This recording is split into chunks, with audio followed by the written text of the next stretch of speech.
السلام علیکم ورحمۃ اللہ وبرکاتہ۔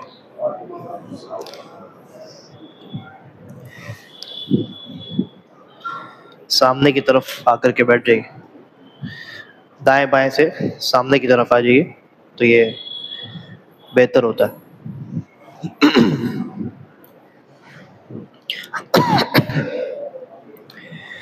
الحمد للہ رب العالمین والصلاة والسلام علی رسولہ الامین وعلى آلہ وصحبہ اجمعین ومن تبعہم بإحسان الى یوم الدین، اما بعد۔ آج کے درس میں انشاءاللہ ایمان کے 5ویں رکن یعنی آخرت پر ایمان کے تعلق سے ہماری گفتگو ہوگی۔ اس سے قبل کے درس میں فرشتوں پر ایمان، رسولوں پر ایمان، کتابوں پر ایمان پر ہماری بات ہو چکی ہے، اور آپ نے دیکھا کہ فرشتوں یا کتابوں یا رسولوں پر ایمان لانے کا 2 طریقہ ہے۔ ایک تو یہ کہ آپ اجمالی طور پہ ایمان لائیں، اور ایک یہ کہ تفصیلی طور پر ایمان لائیں۔ ویسے ہی آخرت پر ایمان لانے کا بھی یہ 2 طریقہ ہے۔ ایک تو یہ کہ آپ اجمالی طور پہ آخرت کے دن پر ایمان لائیں، اور اس کا معنی یہ ہے کہ موت کے بعد کے تمام مراحل پر آپ کا ایمان ہے۔ موت کے بعد کے تمام مراحل پر، ان تمام باتوں پر جن کا تذکرہ قرآن میں یا حدیثوں میں آیا ہے، ان پر ہمارا ایمان ہے۔ یعنی ہم یہ یقین رکھیں کہ ہاں، موت کے بعد کا جتنا ذکر اور جن باتوں کا تذکرہ قرآن و حدیث میں آیا ہے، چاہے ان کا تعلق موت کے وقت سے ہو یا موت کے بعد قبر کی زندگی سے ہو یا اس کے بعد دوبارہ اٹھائے جانے سے ہو، تو موت کے بعد کے جتنے مراحل ہیں، بلکہ موت جب شروع ہوتی ہے، انسان کی روح جب قبض کی جا رہی ہوتی ہے، اس وقت سے لے کر کے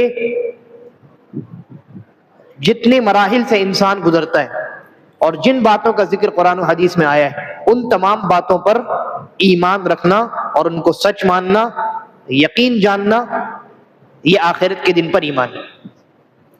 یہ تو ہوا کہ آپ نے جنرل وے میں، عمومی طور پہ آپ نے ایمان لایا۔ اب تفصیلی طور پہ ایمان لانے کا مطلب کیا ہے؟ تفصیلی طور پر ایمان لانے میں تقریباً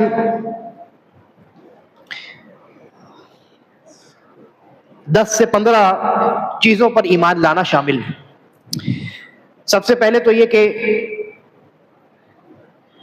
موت کے بعد کی 2 زندگیوں پر ایمان لانا۔ موت کے بعد انسان 2 زندگیوں میں زندگی گزارتا ہے۔ پہلی زندگی ہے موت کے بعد سے لے کر کے قیامت قائم ہونے تک، اور دوسری زندگی ہے قیامت قائم ہونے کے بعد سے لے کر کے ہمیشہ ہمیش انسان جب تک رہے گا، یا جہنم میں یا جنت میں، تو وہ آخرت والی ہمیشہ والی زندگی۔ ان دونوں زندگیوں پر ایمان لایا جائے، اور ان دونوں زندگیوں کا تفصیل کے ساتھ تذکرہ قرآن و حدیث کے اندر موجود ہے۔ موت کے بعد اور قیامت قائم ہونے سے پہلے والی جو زندگی ہے، اس کے بارے میں اللہ تعالیٰ نے فرمایا وَمِن وَرَائِهِمْ بَرْزَخٌ إِلَى يَوْمِ يُبْعَثُونَ۔ موت کے بعد ایک برزخ ہے۔ برزخ یعنی فرق کرنے والی چیز، ایک رکاوٹ ہے۔ انسان فوراً مر کر کے آخرت کی زندگی میں منتقل نہیں ہوتا، بلکہ مرنے کے بعد ایک ٹیمپریری انسان کی زندگی ہوتی ہے، اس کو برزخ کی زندگی کہتے ہیں۔ اور وہ زندگی اور یہ دنیاوی زندگی، اس کا کوئی موازنہ نہیں ہے۔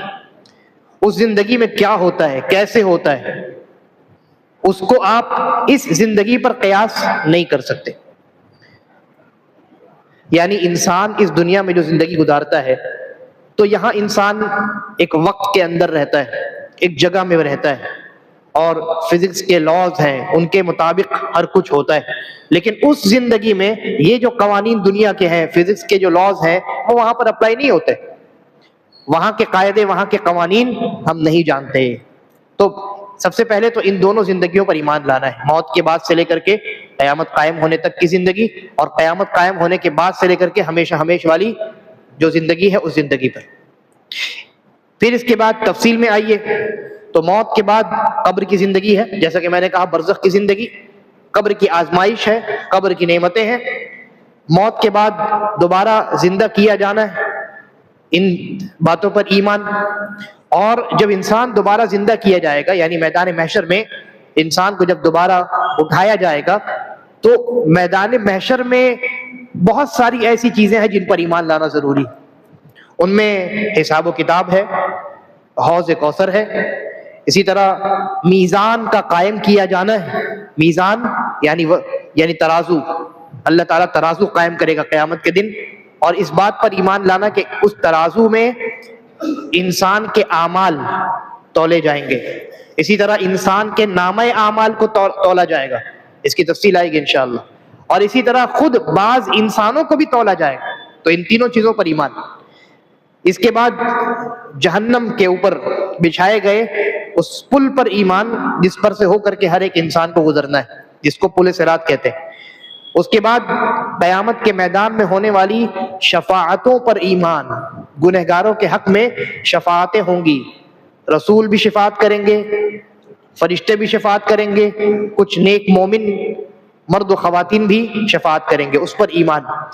پھر جنت اور جہنم پر ایمان، اور جنت اور جہنم کے بارے میں جن باتوں کا تذکرہ قرآن و حدیث میں آیا ہے ان تمام باتوں پر ایمان، اور ان تمام باتوں پر پختہ اور مکمل مضبوط یقین. اور اس بات پر بھی ایمان کہ روز قیامت جتنے مومن ہیں وہ سب اللہ تبارک و تعالیٰ کا دیدار کریں گے. اب آئیے ان تمام باتوں پر ہم نبی اکرم صلی اللہ علیہ وسلم کی حدیثوں کی روشنی میں اور اللہ تعالیٰ کی آیتوں کی روشنی میں کچھ کلام کرتے ہیں. آخرت کے دن پر ایمان میں موت کے بعد قبر کی زندگی پر ایمان شامل ہے. قبر کی زندگی میں انسان کو نعمتیں بھی حاصل ہوتی ہیں اور انسانوں کو عذاب بھی دیا جاتا ہے، اور یہ عذاب کافروں کو بھی ہوتا ہے اور کچھ مومنوں کو بھی قبر کا عذاب ہو سکتا ہے، جیسا کہ بہت ساری حدیثوں میں اس بات کی صراحت اور اس بات کا تذکرہ آیا ہے. نبی اکرم صلی اللہ علیہ وسلم کی حدیثوں میں قبر میں انسان سے سوال و جواب کیسے کیا جائے گا اور قبر میں انسان کے ساتھ کس طرح کا سلوک کیا جائے گا، اس کا ذکر نبی اکرم صلی اللہ علیہ وسلم کی کئی حدیثوں میں طویل اور مختصر دونوں طرح کی حدیثوں میں آیا ہے. ان میں سے ایک طویل حدیث جس میں انتہائی تفصیل کے ساتھ اللہ کے نبی نے اس کا تذکرہ کیا ہے، حضرت براء ابن عازب رضی اللہ عنہ سے مروی ہے، جس کو امام احمد نے اپنی مسند میں نقل کیا. اس میں مومن کا تذکرہ ہے کہ مومن جب قبر میں رکھ دیا جاتا ہے فَيَأْتِيهِ مَلَكَانِ، تو دو فرشتے آتے ہیں، فَيُجْلِسَانِهِ، اور اس کو اٹھا کر کے بیٹھاتے ہیں، فَيَقُولَانِ لَهُ، اور اس کو کہتے ہیں من ربک، تمہارا رب کون ہے، فَيَقُولُ رَبِّيَ اللَّهُ، تو وہ کہتا ہے میرا رب اللہ ہے. فَيَقُولَانِ لَهُ مَا دِينُكَ، وہ کہتے ہیں کہ تمہارا دین کیا ہے، فَيَقُولُ دِينِ الْإِسْلَامِ، تو وہ کہتا ہے کہ میرا دین اسلام ہے. فَيَقُولَانِ لَهُ مَا هَذَا الرَّجُلُ الَّذِي بُعِثَ فِيكُمْ، وہ کون شخص ہے جو تمہارے درمیان نبی بنا کر کے بھیجے گئے تھے، فَيَقُولُ هُوَ رَسُولُ اللَّهِ، تو وہ مومن کہتا ہے کہ وہ اللہ کے رسول محمد الرسول اللہ صلی اللہ علیہ وسلم. اور اسی میں ہے وَيَأْتِيهِ، یعنی یہ مومن کا تذکرہ ہو گیا مختصر میں، اور کافر کا ذکر اللہ کے نبی نے فرمایا، کہا وَيَأْتِيهِ مَلَكَانِ، کافر کے پاس فرشتے آتے ہیں، دو فرشتے، فَيُجْلِسَانِهِ فَيَقُولَانِ لَهُ، اس کو اٹھا کر کے بیٹھاتے ہیں اور اس سے کہتے ہیں من ربک، تمہارا رب کون ہے، فَيَقُولُ ہا لا ادری، ہائے میں تو جانتا نہیں، مجھے اس کا علم نہیں. فَيَقُولَانِ لَهُ مَا دِينُكَ، کہتے ہیں کہ تمہارا دین کیا ہے، وہ کہتا ہے کہ مجھے تو پتہ نہیں، ہائے میں نہیں جانتا. اس کے بعد اس سے پوچھتے ہیں ما هذا الرجل الذي بعث فيكم، وہ کون آدمی ہے جو تمہارے درمیان نبی بنا کر کے بھیجا گیا تھا، تو وہ جواب دیتا ہے کہ ہائے میں تو نہیں جانتا. اور اسی حدیث میں ہے کہ نبی اکرم صلی اللہ علیہ وسلم نے ارشاد فرمایا کہ مومن جب جوابات دے دیتا ہے تو اللہ تعالیٰ کی طرف سے آواز آتی ہے اور حکم دیا جاتا ہے فرشتوں کو فَأَفْرِشُوهُ مِنَ الْجَنَّةِ، کہ جنت کے لیے اس کا بستر بچھا دو. وَأَلْبِسُوهُ مِنَ الْجَنَّةِ اور جنت کا لباس اس کو پہنا دو، وَافْتَحُوا لَهُ بَابًا إِلَى الْجَنَّةِ اور جنت کی طرف ایک دروازہ کھول دو۔ قال نبی اکرم صلی اللہ علیہ وسلم فرمایا فَيَأْتِيهِ مِنْ رَوْحِهَا وَطِيبِهَا تو جنت کی خوشبو اور جنت کی ہوا صبح شام اس کو آتی ہے اس کی قبر میں۔ وَيُفْسَحُ لَهُ فِي قَبْرِهِ مَدَّ بَصَرِهِ جہاں تک اس کی نگاہ جاتی ہے وہاں تک قبر کو کشادہ کر دیا جاتا ہے، قبر کو وسیع کر دیا جاتا ہے، پھیلا دیا جاتا ہے۔ اور کافر کے بارے میں فرمایا جب کافر ان سوالات کے جوابات میں کہتا ہے ہائے میں نہیں جانتا، اور یہ کیوں کہتا ہے؟ کیونکہ اس کو توفیق نہیں ہوتی، ورنہ وہ تو جانتا ہی ہے، اس نے تو مومنوں کو مسلمانوں کو دنیا میں کہتے ہوئے سنا، وہ سب جانتے ہیں، جتنے کافر ہیں منافق ہیں وہ سب جانتے ہیں کہ مومن کے مطابق مسلمانوں کے مطابق رب اللہ ہے، دین ان کا اسلام ہے، اور جس نبی کو فالو کرتے ہیں وہ کون ہے؟ محمد صلی اللہ علیہ وسلم۔ جانتے تو ہیں لیکن صرف جاننا قبر میں فائدہ دینے والا نہیں، بلکہ جان کر جو اس کو قبول کرے گا تو قبول کرنے کے نتیجے میں اور پھر قبول کرنے کے بعد اس کی روشنی میں زندگی گزارنے کے نتیجے میں اللہ تعالیٰ توفیق دے گا۔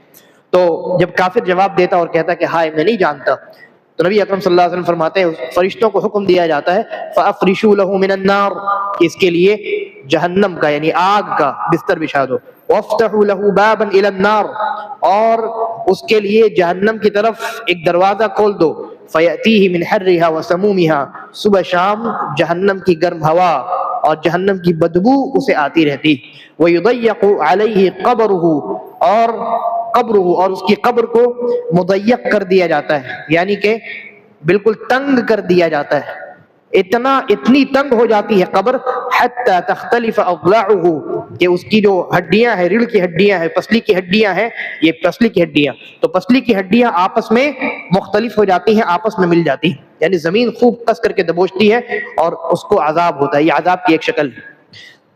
اور نبی اکرم صلی اللہ علیہ وسلم کی دوسری حدیثوں کا آپ مطالعہ کیجئے تو قبر کے عذاب کی مختلف شکلوں کو نبی اکرم صلی اللہ علیہ وسلم نے ذکر کیا، جیسے جہنم میں مختلف قسم کے عذاب ہیں ویسے ہی قبر میں مختلف قسم کی شکلیں ہیں عذاب کی، اور نعمتوں کی بھی مختلف قسم کی شکلیں ہیں، اس کی تفصیل کا یہ موقع نہیں، کبھی موقع ملا تو انشاءاللہ برزخ کی زندگی پر تفصیلی گفتگو ہم کریں گے۔ اس کے بعد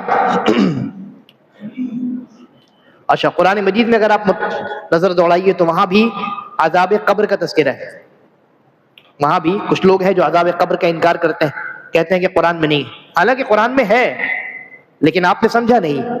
اللہ تعالیٰ نے فرعونیوں کے بارے میں کہا، موسیٰ علیہ السلام کی قوم جو قوم فرعون ہے، جو کافر لوگ تھے جن کو اللہ تعالیٰ نے سمندر میں ڈبا دیا، ان کے بارے میں کہا النار یعرضون علیہا غدوا وعشیا ان کو آگ پر پیش کیا جاتا ہے، ان کافروں کو فرعونیوں کو آگ پر پیش کیا جاتا ہے صبح و شام، یعنی صبح و شام ان کو آگ کا عذاب ہوتا ہے قبر میں۔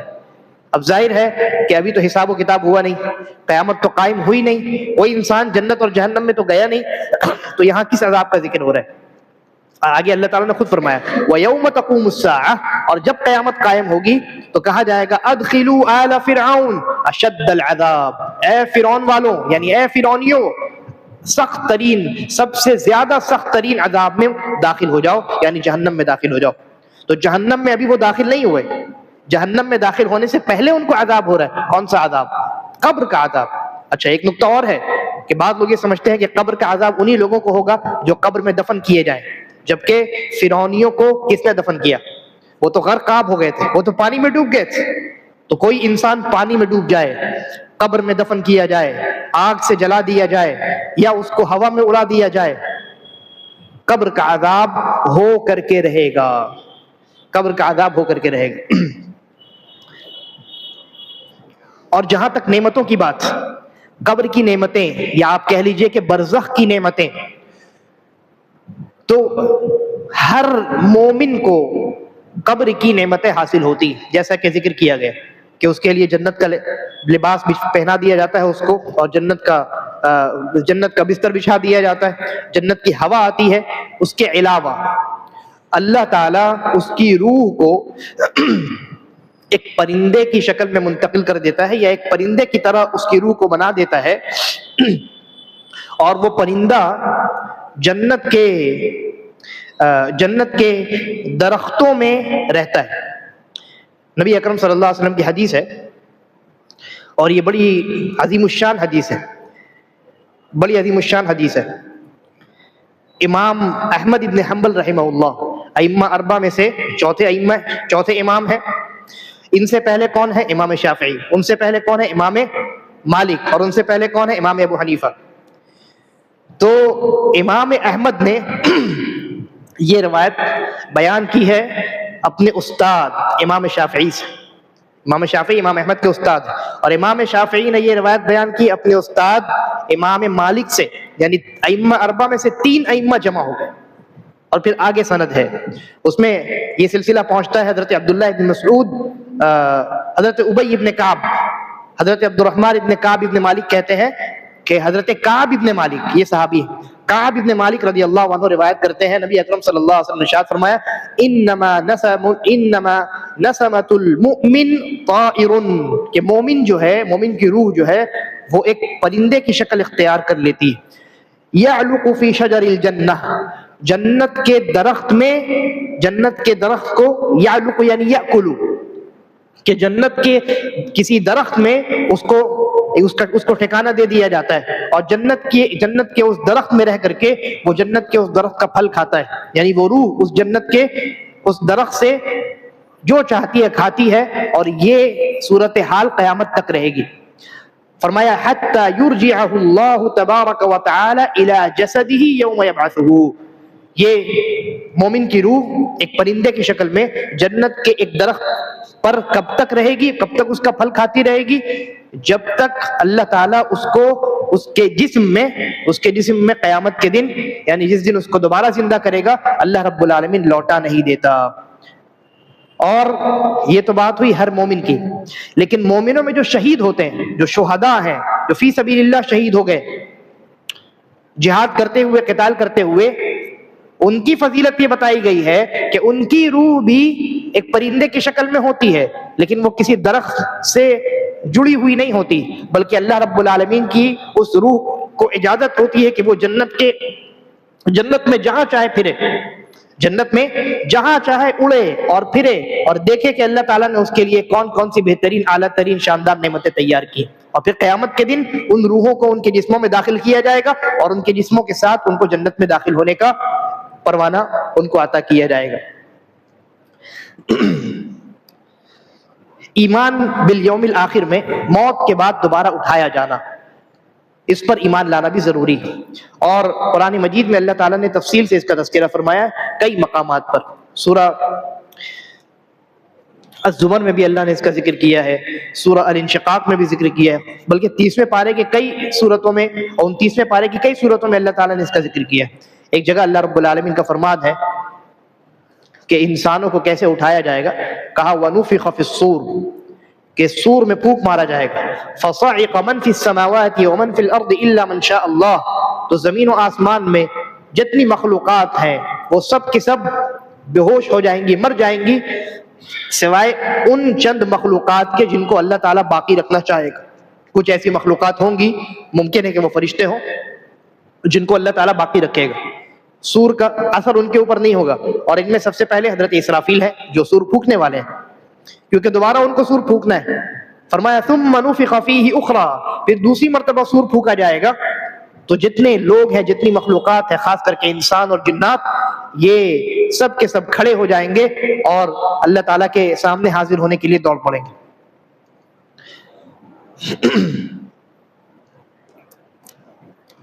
اور قیامت کے دن جب لوگوں کی قبریں پھٹیں گی تو ان تمام قبروں میں سب سے پہلے نبی اکرم صلی اللہ علیہ وسلم کی قبر پھٹے گی۔ اللہ کے نبی صلی اللہ علیہ وسلم نے ارشاد فرمایا انا سید ولد آدم یوم القیامہ، قیامت کے دن میں تمام انسانوں کا سردار ہوں گا، وَأَوَّلُ مَنْ يَنْشَقُّ عَنْهُ الْقَبْرُ، اور میں وہ پہلا شخص ہوں گا کہ جس کی قبر شق ہوگی اور پھٹے گی، وَأَوَّلُ شَافِعٍ وَأَوَّلُ مُشَفَّعٍ، اور سب سے پہلے میں شفاعت کروں گا اور سب سے پہلے میری ہی شفاعت کو اللہ تبارک و تعالیٰ قبول کرے گا۔ میں زیادہ تفصیل میں نہیں جاتے ہوئے مختصراً دوسرے نقطے کی طرف بڑھتا ہوں۔ قیامت کے دن انسانوں کو زندہ کیا جائے گا۔ کچھ لوگوں کو جہنم میں داخل کیا جائے گا، کچھ لوگوں کو جنت میں داخل کیا جائے گا. لیکن یہاں ایک شبہ ہے. شبہ یہ ہے کہ کیا اللہ تبارک و تعالی انسانوں کو ایک نیا جسم عطا کرے گا، یا اللہ تعالی دنیا والا جسم ہی انسان کو دوبارہ وہاں عطا کرے گا؟ یہ شبہ ہے. بہت سے لوگ یہ سمجھتے ہیں کہ دنیا میں جو ہمارا جسم ہے، یہ جب ہم مرتے ہیں تو یہ فنا ہو جاتا ہے، اور قیامت میں اللہ تعالیٰ ایک نیا جسم عطا کرے گا، اس میں ہماری روح ڈالے گا، اور ہم اس نئے جسم کے ساتھ یا جنت میں یا جہنم میں جائیں گے. لیکن حقیقت یہ ہے کہ قیامت کے دن اللہ تعالیٰ کوئی نیا جسم پیدا نہیں کرے گا، بلکہ ہم انہی جسموں کے ساتھ جنت یا جہنم میں جائیں گے جن جسموں کو اللہ تعالیٰ نے دنیا میں ہمیں عطا کیا ہے. قرآن و حدیث میں اس کے کئی دلائل ہیں. اہل السنہ والجماعہ کا یہی عقیدہ ہے، اور اسی بات پر تو مشرکین اور کافر جو ہیں وہ تعجب کرتے تھے کہ بھائی وہ جسم جو فنا ہو گیا اس کو اللہ تعالیٰ کیسے زندہ کرے گا. اسی بات پر ان کا تعجب تھا. قرآن نے ان کے تعجب کو نقل کیا ہے. سورہ قاف میں اللہ تعالیٰ نے فرمایا بل عجبوا ان جاءهم منذر منهم فقال الكافرون هذا شيء عجيب أإذا متنا وكنا ترابا ذلك رجع بعيد. کہا کہ ہم جب مر جائیں گے اور مٹ جائیں گے تو یہ دوبارہ اسی جسم کو دوبارہ پیدا کرنا یہ تو ناممکن بات. اللہ تعالیٰ نے اس کا جواب دیا، کہا قد علمنا ما تنقص الارض منهم وعندنا کتاب حفیظ، کہ زمین جو کچھ کم کرتی ہے، یعنی زمین میں دفن کر دیا گیا انسان کو اور انسان کے جسم کو زمین نے کھا لیا، تو یہی مطلب ہے کہ زمین جو کچھ کم کرتی ہے، یعنی انسان کے جسم کے جو حصے زمین کے ذرات میں تبدیل ہو جاتے ہیں ہم اس کو جانتے ہیں، اور ہماری کتاب میں پوری تفصیل لکھی ہے. تو قیامت کے دن اللہ تبارک و تعالی ہمارے اسی جسم کو دوبارہ پیدا کرے گا. ہاں یہ الگ بات ہے کہ تفصیلات آتی ہیں جن میں اس بات کا ذکر ہے کہ انسان کے جسم کو بڑھا دیا جائے گا. انسان اسی چھوٹے جسم کے ساتھ جنت جہنم میں نہیں جائے گا، بلکہ انسان کے جسم کی جو جسامت ہے، جو سائز ہے، وہ سائز اللہ تبارک و تعالیٰ بڑھا دے گا، لیکن جسم وہی رہے گا. کوئی نیا جسم اللہ رب العالمین عطا نہیں فرمائے گا. اور اسی لیے اللہ تعالیٰ نے سورہ بقرہ میں حضرت ابراہیم کا جو تذکرہ فرمایا، حضرت ابراہیم نے اللہ تعالیٰ سے کہا کہ اے اللہ، میں دیکھنا چاہتا ہوں کہ تم مردوں کو کیسے زندہ کرتا ہے. تو اللہ تبارک و تعالیٰ نے کیا فرمایا؟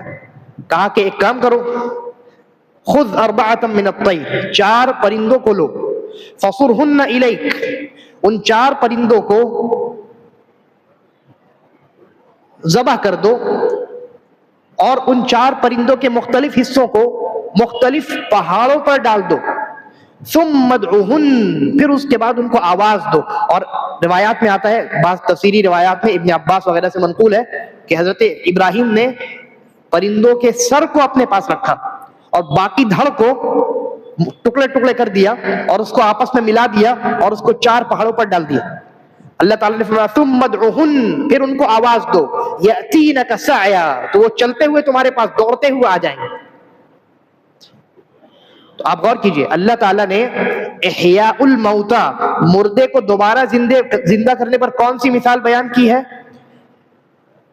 جو مثال اللہ نے یہاں بیان کی ہے اس مثال میں یہ نہیں ہے کہ حضرت ابراہیم نے ان پرندوں کو ذبح کر کے ان کو ختم کر دیا اور اللہ نے نیا جسم پیدا کیا، ایسا نہیں ہے، بلکہ کہا کہ اسی جسم کے مختلف حصوں کو پہاڑ کے مختلف حصوں میں ڈال دو اور آواز دو، تو وہی مختلف حصے آئیں گے، ان کے گوشت، ان کی ہڈیاں، اور تمہاری آنکھوں کے سامنے وہ آپس میں جڑیں گے اور ایک جسم بنے گا، اور وہ جسم تمہارے ہاتھ میں جو سر ہے اس سر سے آ کر کے جڑ جائے. تو یہ واضح دلیل ہے اس بات پر کہ ہمارے اسی جسم کو اللہ تبارک و تعالیٰ دوبارہ پیدا کرے. اور اس آیت کریمہ میں ایک اور نقطہ ہے، اللہ تعالیٰ نے فرمایا کہ ابراہیم آپ آواز دیجئے گا تو پرندے آئیں گے اور دوبارہ پیدا ہو جائیں گے، ان کے تمام حصے آپس میں ملیں گے اور پرندے دوبارہ زندہ ہو جائیں گے. تو آنے کا جو تذکرہ کیا ہے، فرمایا یأتینک سعیا، پرندے دوڑتے ہوئے آئیں گے، جبکہ پرندے تو چلتے ہیں نا، پرندے تو اڑتے ہیں نا، تو یہ کہنا چاہیے تھا کہ وہ پرندے اڑتے ہوئے آئیں گے، لیکن کہا پرندے چلتے ہوئے آئیں گے. کیوں؟ کیوں؟ کیونکہ اڑتی ہوئی چیز کو دیکھنا انسان کے لیے ذرا مشکل ہوتا ہے، اور چلتی ہوئی دوڑتی ہوئی چیز کو انسان بآسانی دیکھ لیتا ہے۔ تو حضرت ابراہیم علیہ السلام کو اللہ تعالیٰ دکھلا رہا تھا، اس لیے دیکھنے میں جو شکل سب سے زیادہ آسان تھی، اللہ تعالیٰ نے وہ شکل ابراہیم علیہ السلام کے سامنے ظاہر کی۔ یہ نقطہ امام ابن کثیر رحمہ اللہ نے اسی آیت کی تفسیر میں لکھا ہے۔ اس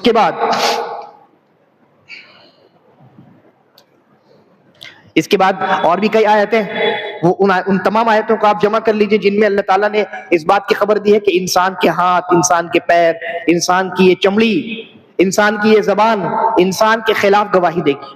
تو اگر جسم نیا پیدا ہوگا تو وہ نیا جسم تو دنیا میں موجود ہی نہیں تھا، تو گواہی کیسے دے گا؟ اس کا مطلب یہ ہے کہ وہی پرانا جسم ہوگا، تبھی نہ وہ گواہی دے گا۔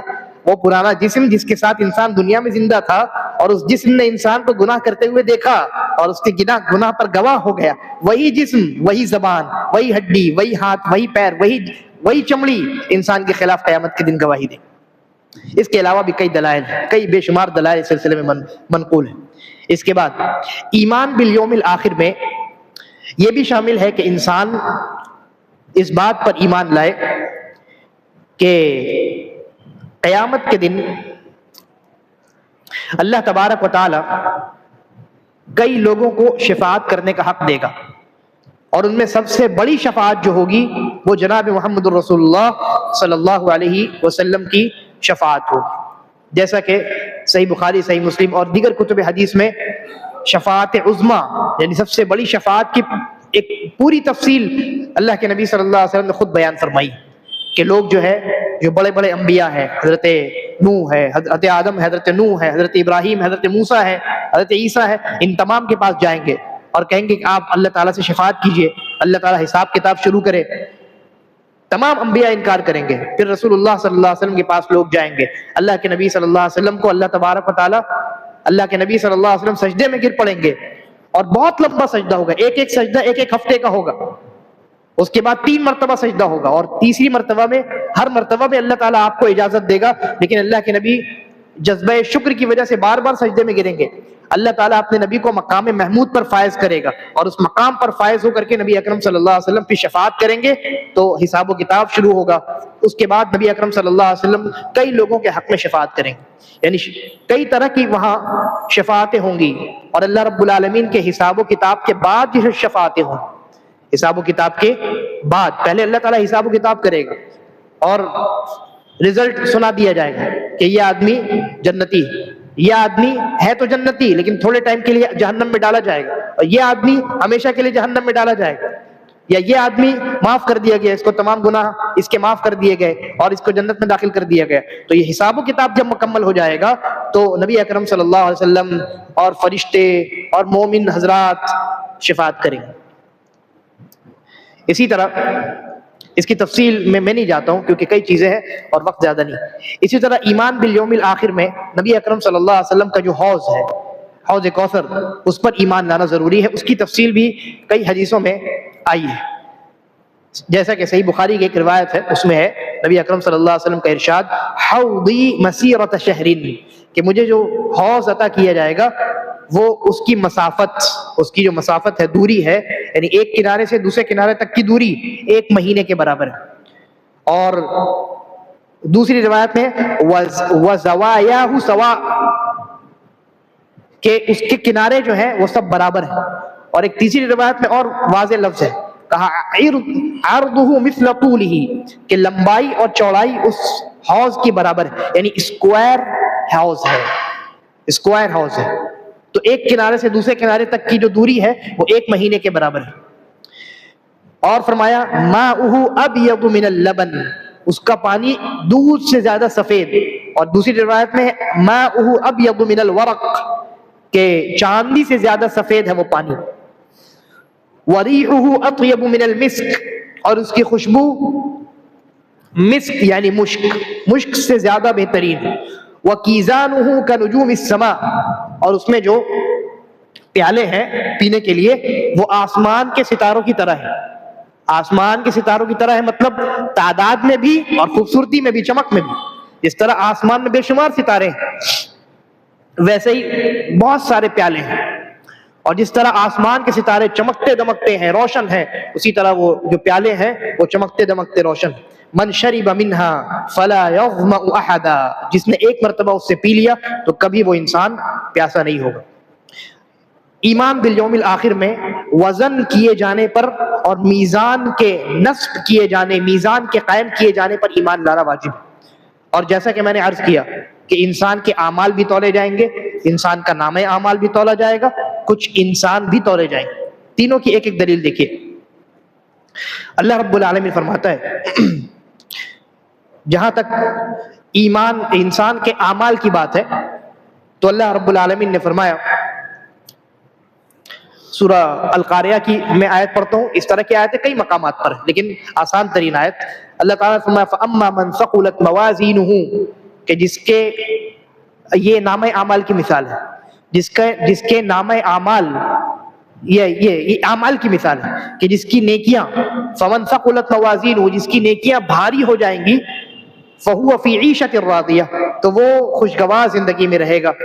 وَأَمَّا مَنْ خَفَّتْ مَوَازِينُهُ، اور جس کی نیکیوں کا یعنی نیکی والے اعمال اس کا پلڑا ہلکا ہو جائے گا اور گناہوں کا پلڑا، برے اعمال کا پلڑا بھاری ہو جائے گا، فَأُمُّهُ هَاوِيَةٌ، تو وہ انسان جہنم میں داخل کیا جائے گا۔ اسی طرح انسان کے نامہ اعمال کو بھی وزن کیا جائے گا، جیسا کہ وہ لمبی روایت ہے ترمذی وغیرہ کے اندر ہے جس کو میں نے بھی کئی مرتبہ بیان کیا کہ ایک انسان لایا جائے گا اور 99 اس کے رجسٹرز ہوں گے، ان رجسٹرز کو وزن کیا جائے گا، ایک پلڑے میں وہ تمام گناہ والے رجسٹر رکھے جائیں گے، کھاتے رکھے جائیں گے، اور ایک پلڑے میں ایک کارڈ رکھا جائے گا جس میں لا الہ الا اللہ لکھا ہوگا، یا اشہد ان لا الہ الا اللہ و اشہد ان محمد رسول اللہ لکھا ہوگا، تو وہ کارڈ بھاری ہو جائے گا اور گناہوں کے وہ رجسٹرز ہلکے ہو جائیں گے۔ تو اس روایت سے معلوم ہوا کہ انسان کے نامہ اعمال کو بھی تولا جا سکتا ہے۔ اچھا، اسی طریقے پر انسان کو بھی تولا جا سکتا ہے۔ اس کی دلیل حضرت عبداللہ ابن مسعود رضی اللہ عنہ کے بارے میں، حضرت عبداللہ ابن مسعود کے جو پیر تھے نا، ان کی پنڈلیاں بہت پتلی پتلی تھی، تو کسی نے کچھ کہا، کسی نے ان کے پیر کے بارے میں کچھ کہا، تو نبی اکرم صلی اللہ علیہ وسلم نے ارشاد فرمایا، کہا والذی نفسی بیدہ، اس ذات کی قسم جس کے قبضے میں، جس کے ہاتھ میں میری جان ہے، لہما اثقل فی المیزان من احد، کہ احد پہاڑ سے بھی زیادہ وزنی عبداللہ بن مسعود کے یہ دونوں پیر ہوں۔ معلوم ہوا کہ بعض لوگوں کو بھی تولا جائے گا، بعض لوگوں کو بھی تولا جائے گا، تو تینوں طرح کی چیزوں کو تولا جا سکتا ہے۔ اب کس کے ساتھ کس طرح کا معاملہ ہوگا یہ اللہ تعالیٰ بہتر جاننے والا ہے۔ اسی طرح ایمان بالیوم الآخر میں اس پل پر ایمان لانا واجب ہے جس کو اللہ تعالیٰ نے جہنم کے اوپر بچھایا ہے۔ وَإِن مِّنكُمْ إِلَّا وَارِدُهَا، قرآن میں اللہ نے کہا کہ تم میں سے ہر ایک انسان کو اس پل پر سے گزرنا ہے، چاہے وہ کوئی بھی ہو، لیکن انسان اپنے اعمال کے اعتبار سے، اپنے ایمان کے اعتبار سے اس پل کے اوپر سے گزرے گا۔ نبی اکرم صلی اللہ علیہ وسلم کی حدیث ہے جس میں آپ نے اس پل پر سے گزرنے والوں کی کیفیت کا تذکرہ فرمایا ہے۔ اس میں یہ ہے، اللہ کے نبی صلی اللہ علیہ وسلم فرمایا، کہا وَيَمُرُّ أَوَّلُكُمْ كَالْبَرَقِ، کہ تم میں جو پہلے لوگ ہیں، ان سے مراد حضرات صحابہ کرام ہیں، وہ بجلی کی طرح گزر جائیں گے، یعنی رکیں گے نہیں بیچ میں، نیچے جہنم ہے، اوپر پل ہے، اس پل پر رکیں گے نہیں، بجلی کی طرح گزر جائیں گے۔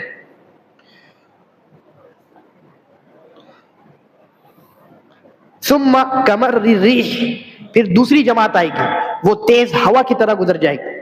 ثم کمر الطیر، پھر تیسری جماعت آئے گی، یعنی کچھ لوگ آئیں گے جو پرندوں کی طرح گزریں گے۔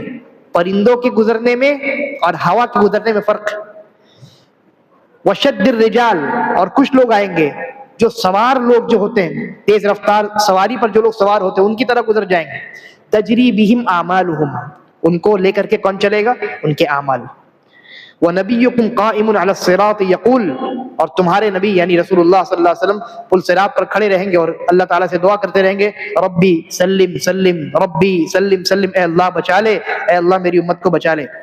حَتَّى تَعْجِزُ أَعْمَالُ الْعِبَادِ، حتی یجیء الرجل، پھر ایک آدمی آئے گا، فلا یستطیع السیر الا زحفا، تو وہ چل نہیں پائے گا بلکہ گھسکے گا.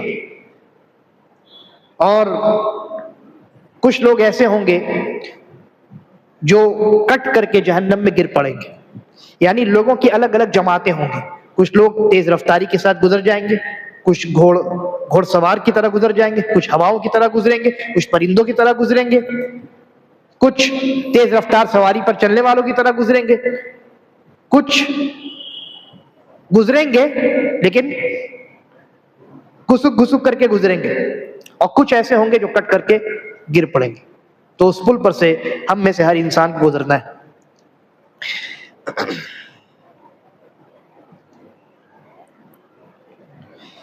ایمان بالیوم الآخر میں جنت اور جہنم پر ایمان یہ بھی شامل ہے.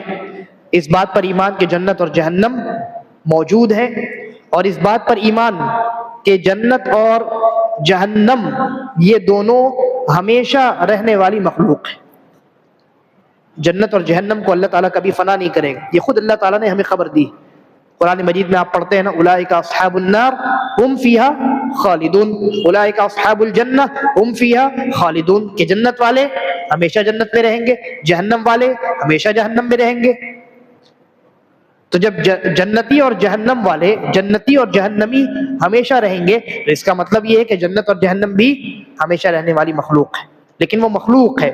بعض لوگوں نے اس کا انکار کیا، بعض گمراہ فرقوں نے اس کا انکار کیا کہ نہیں، جنت اور جہنم کو اللہ تعالیٰ کبھی نہ کبھی فنا کر دے گا. یہ عقیدہ باطل. صحیح عقیدہ یہ ہے کہ جنت اور جہنم اور جنتی اور جہنمی ہمیشہ رہیں گے، کبھی فنا نہیں ہوں گے. اب جن لوگوں نے اعتراض کیا، انہوں نے کہا کہ اگر یہ مان لیں کہ جنت جہنم ہمیشہ رہیں گے اور جنتی جہنمی ہمیشہ رہیں گے تو یہ تو شرک ہو گیا، کیونکہ ہمیشہ رہنے والی ذات تو اللہ تعالیٰ کی ہے. لیکن اللہ تعالیٰ کے باقی رہنے میں اور جنت جہنم کے باقی رہنے میں بہت بڑا فرق ہے. کیا فرق ہے؟ فرق یہ ہے کہ اللہ تبارک و تعالیٰ خود بخود قائم ہے. اللہ تعالیٰ کو کسی انسان نے باقی رکھا ہوا نہیں ہے. اللہ تعالیٰ خود سے باقی ہے، ہمیشہ سے خود سے ہے اور ہمیشہ خود سے رہے گا. جبکہ جنت اور جہنم اور جنتیوں اور جہنمیوں کو اللہ تعالیٰ باقی رکھے گا، تب وہ باقی رہیں گے. تو یہ ایسا بنیادی فرق ہے جس سے شرک والا یہ شبہ زائل ہو جاتا ہے. اور کچھ گمراہ فرقوں نے جیسے معتزلہ وغیرہ نے اس بات کا انکار کیا کہ جنت اور جہنم کو اللہ نے پیدا نہیں کیا. کیوں بھائی؟ تو کہا کہ کیا فائدہ جب جنت میں ابھی کوئی جائے گا نہیں، جب جہنم میں ابھی کوئی جائے گا نہیں، تو ابھی پیدا کر کے کیا فائدہ؟ بھائی جنت اور جہنم میں، یہ بات تو ان کی درست ہے نا کہ جنت اور جہنم میں لوگ تو قیامت قائم ہونے کے بعد ہی جائیں گے، یہ بات تو درست ہے. لیکن اس سے ان کا یہ استدلال کہ ابھی اللہ تعالیٰ نے جنت جہنم پیدا نہیں کیا کیونکہ کوئی فائدہ نہیں ہے، یہ استدلال باطل. کیوں؟ کیونکہ ابھی آپ نے حدیث سنی ہے جس میں اس بات کا ذکر ہے کہ جب جنتی انسان کو، مومن انسان کو قبر میں دفنا دیا جاتا ہے تو جنت کا دروازہ کھول دیا جاتا ہے، اس کی ہوا آتی ہے، اس کی خوشبو آتی ہے، اور اس کی روح ایک پرندے کی شکل میں ایک جنت کے ایک درخت میں رکھ دی جاتی ہے، اور شہید کی روح جو ہے جنت میں اڑتی پھرتی ہے. تو جب جنت جہنم ہے نہیں یا اس کا کوئی فائدہ نہیں ہے تو ان چیزوں پر ایمان باطل ہو جائے گا. لہذا صحیح بات کیا ہے؟ صحیح بات یہ کہ جنت جہنم پیدا کی جا چکی ہے، اللہ تعالیٰ نے ان کو پیدا کر دیا.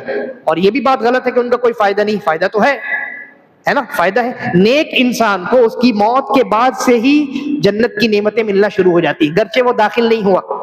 اور برے انسان کو، کافر، منافق، ملحد، مشرک، کافروں کو جہنم کا عذاب ملنا شروع ہو جاتا ہے، گرچہ وہ داخل نہیں ہوا. تو فائدہ تو ہے. اس لیے جن لوگوں نے اس کا انکار کیا ہے ان کا یہ عقیدہ باطل ہے. آخری بات، ایمان بالیوم الآخر میں اس بات پر ایمان رکھنا ضروری ہے کہ مومنین اللہ رب العالمین کا دیدار کریں گے. قیامت کے دن مومن اپنے رب کو دیکھے گا، اپنی حقیقی آنکھوں سے اللہ رب العالمین کا دیدار کرے گا. اہل السنہ والجماعہ کا یہ اتفاقی عقیدہ ہے. اس لیے کہ قرآن میں بھی اللہ تعالیٰ نے اس کا ذکر فرمایا اور حدیثوں میں صراحت کے ساتھ نبی اکرم صلی اللہ علیہ وسلم نے اس کا ذکر فرمایا ہے. اللہ تعالیٰ نے فرمایا وجوہ یومئذ ناظرہ، کچھ چہرے اس دن تر و تازہ ہوں گے، الی ربها ناظرہ، اپنے رب کی طرف دیکھ رہے ہوں گے. اور کافروں کے بارے میں فرمایا کلا، ہرگز نہیں، انہم عن ربہم یومئذ لمحجوبون، کہ قیامت کے دن وہ اپنے رب سے پردہ میں رکھے جائیں گے، یعنی کافروں کو اللہ تعالیٰ کا دیدار حاصل ہونے والا نہیں۔ اور ایک مقام پر اللہ تبارک و تعالیٰ نے فرمایا للذین احسنوا الحسنی، جس نے دنیا میں اچھا کام کیا اس کے لیے الحسنی ہے، الحسنی سے مراد جنت، کہا للذین احسنوا الحسنی وزیادہ، کہ جن لوگوں نے دنیا میں اچھا کام کیا ان کے لیے حسنہ ہے اور زیادہ ہے، تو حسنہ سے مراد جنت، اور علماء نے کہا کہ زیادہ سے مراد اللہ تعالیٰ کا دیدار۔ اور اس کی دلیل نبی اکرم صلی اللہ علیہ وسلم کی حدیث میں بھی موجود ہے، کیونکہ یہ بونس پوائنٹ، اللہ تعالیٰ کا دیدار جو ہے یہ بونس پوائنٹ ہے جو مومنوں کو دیا جائے گا۔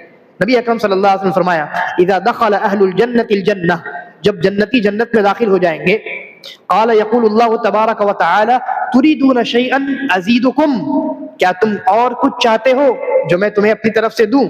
فیقولون، تو وہ کہیں گے الم تبیض وجوہنا، اے اللہ کیا تو نے ہمارے چہروں کو تر و تازہ نہیں کر دیا؟ الم تدخلنا الجنہ، کیا تو نے ہمیں جنت میں داخل نہیں کیا؟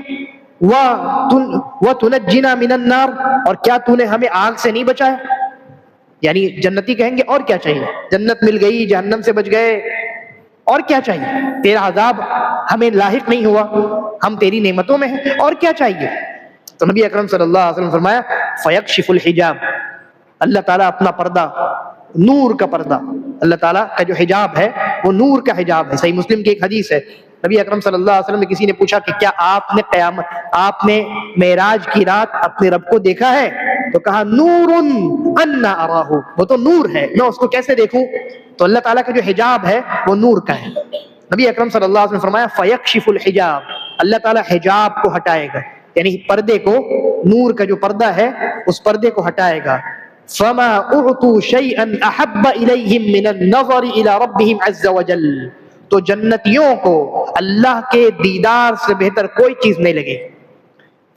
ثم تلا هذه الآية، پھر اللہ کے نبی نے یہی آیت پڑھی للذین احسنوا الحسنى وزیادہ، جنہوں نے نیکی کی ہے دنیا میں ان کے لیے جنت ہے اور زیادتی ہے، زیادتی مراد اللہ تعالیٰ کا دیدار۔ بعض گمراہ فرقے یہ کہتے ہیں کہ جنت میں انسان اللہ کا دیدار نہیں کرے گا، کہتے ہیں کہ قرآن کی آیت سے ثابت ہے۔ کون سی آیت؟ کہتے ہیں اللہ تعالیٰ نے فرمایا لا تدرکہ الابصار وہو یدرک الابصار، کہ آنکھیں اس کا ادراک نہیں کر سکتی، وہ آنکھوں کا ادراک کرتا ہے۔ ادراک کا معنی کیا ہوتا ہے؟ ان کے مطابق وہ یہ سمجھتے ہیں کہ ادراک کا معنی ہے دیکھنا، جبکہ ادراک کا معنی ہے کسی چیز کو چاروں طرف سے اس کی تمام تفصیلات کے ساتھ دیکھنا، صرف دیکھنا نہیں۔ ادراک کا معنی ہوتا ہے، اب جیسے مثال کے طور پہ آپ یہ ٹیب دیکھ رہے ہیں، یہ ٹیب آپ سامنے سے دیکھ رہے ہیں، لیکن کیا آپ کو اس کا ادراک حاصل ہے؟ اس کے پیچھے والا حصہ آپ کو دکھ رہا ہے؟ نہیں دکھ رہا ہے۔ اس کے اندر کیا ہے، اس کی خصوصیات کیا ہے، اس کے فیچرز کیا ہے، کچھ نہیں پتا ہے آپ کو، تو آپ تو صرف دیکھ رہے ہیں، آپ کو ادراک نہیں ہے۔ ادراک کا معنی کیا ہوتا ہے؟ چاروں طرف سے دیکھنا، اس کی ہر ایک تفصیل سے واقف ہو جانا، یہ معنی ہے ادراک کا۔ تو اللہ تبارک و تعالیٰ نے اس آیت کریمہ میں یہ نہیں فرمایا کہ آنکھیں اس کو دیکھ نہیں سکتی، کہا کہ ادراک نہیں کر سکتی۔ ادراک نہیں کر سکتی، ظاہر ہے کہ ہم قیامت کے دن اللہ رب العالمین کو دیدار تو کریں گے، لیکن کیا ہم اللہ رب العالمین کا ادراک کر سکتے ہیں؟ نہیں کر سکتے۔ ہم اللہ کو ہر طرف سے اور اللہ کی تمام چیزوں سے، تمام تفصیلات سے ہم آگاہی حاصل کر لیں، احاطہ کر لیں، یہ تو ممکن نہیں ہے۔ نبی اکرم صلی اللہ علیہ وسلم نے دیدار کی جو شکل بتائی ہے، جو منظر بتایا ہے، فرمایا جس طریقے سے دنیا میں تم سب کے سب چاند کا دیدار کرتے ہو، ویسے ہی اپنے رب کا دیدار کرو گے۔ تو دنیا میں انسان چاند کو دیکھتا ہے، تو کیا چاند کو ہر طرف سے، اور چاند کے اندر کیا ہے، چاند کے باہر کیا ہے، پوری تفصیل چاند کے بارے میں اس کو معلوم ہوتی؟ نہیں معلوم ہوتی۔ تو یہاں ادراک کی نفی کی گئی کہ کوئی انسان اللہ تعالیٰ کا ادراک کیسے کر سکتا ہے؟ ہم معمولی حقیر مخلوق، اور کہاں وہ عظیم الشان خالق، اس کا ادراک تو ہم نہیں کر سکتے، لیکن دیدار ضرور کر سکتے ہیں۔ دیدار کی آیتیں قرآن مجید میں کئی مقامات پر ہیں۔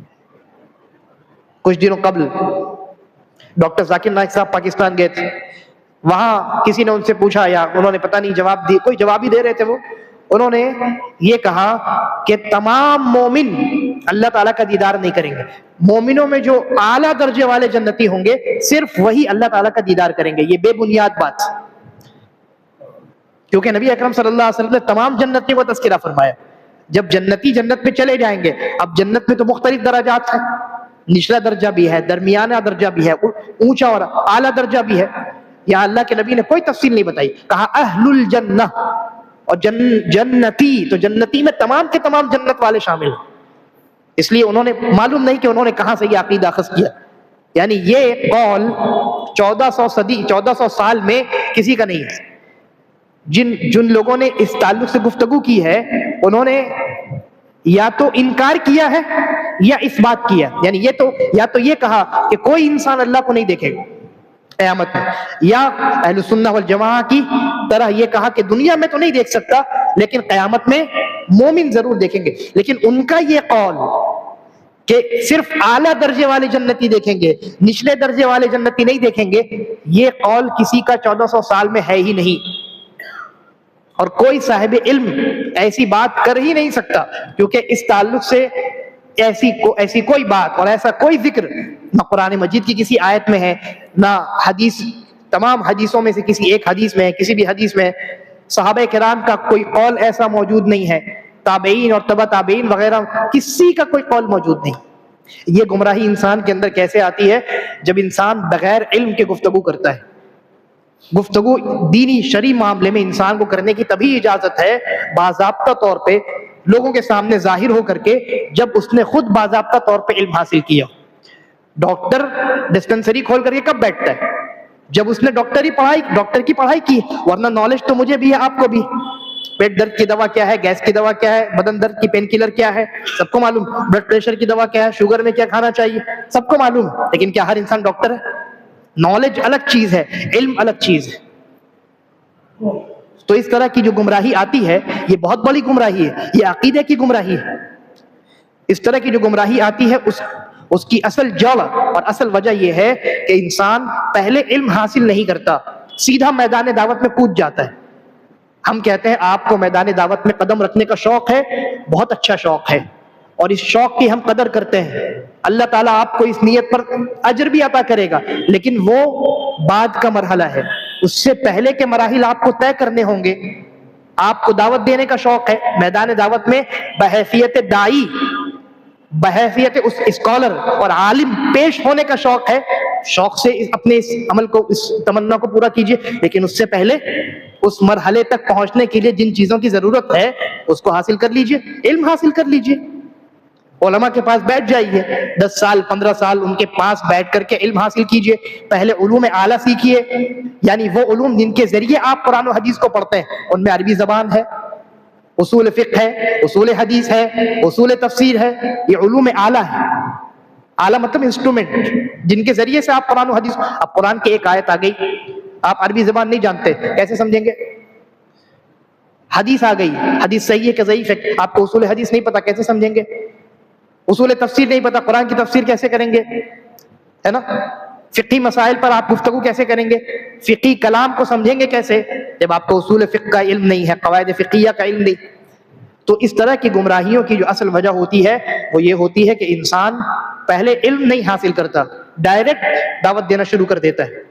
پہلے علم حاصل کریں، ایک لمبا زمانہ لگائیں، محنت کریں، صبر کریں، جب آپ اس قابل ہو جائیں کہ آپ سے اب علم لیا جا سکتا ہے، آپ کے اساتذہ آپ کو ٹرسٹ ورتھی اور قابل اعتماد قرار دیں کہ ہاں آپ سے غلطی نہیں ہو سکتی، غلطی ہوگی تو انسان ہونے کے ناطے ہو سکتی ہے، ورنہ جان بوجھ کر آپ سے غلطی اور بڑے بڑے بلنڈرز آپ سے نہیں ہو سکتے، کیونکہ آپ نے باضابطہ علم حاصل کیا اور آپ قابل اعتماد ہو چکے ہیں۔ تب پھر آپ میدان دعوت میں بحیثیت عالم اور اسکالر کے حیثیت سے آپ قدم رکھتے ہیں تو معاشرے کی اصلاح ہوتی ہے، ورنہ بگاڑ اور فساد پھیلتا ہے۔ یہ ایمان بالیوم الآخر پر کچھ باتیں تھیں۔ اللہ تبارک و تعالی ہم تمام کو اللہ رب العالمین اور جن چیزوں پر ایمان لانے کا حکم دیا گیا ہے ان تمام چیزوں پر، ان تمام باتوں پر پختہ اور پکا مضبوط ایمان لانے والا بنائے، اور ہم تمام کا خاتمہ ایمان اور اسلام پر کرے۔ ھذا وباللہ التوفیق وصلی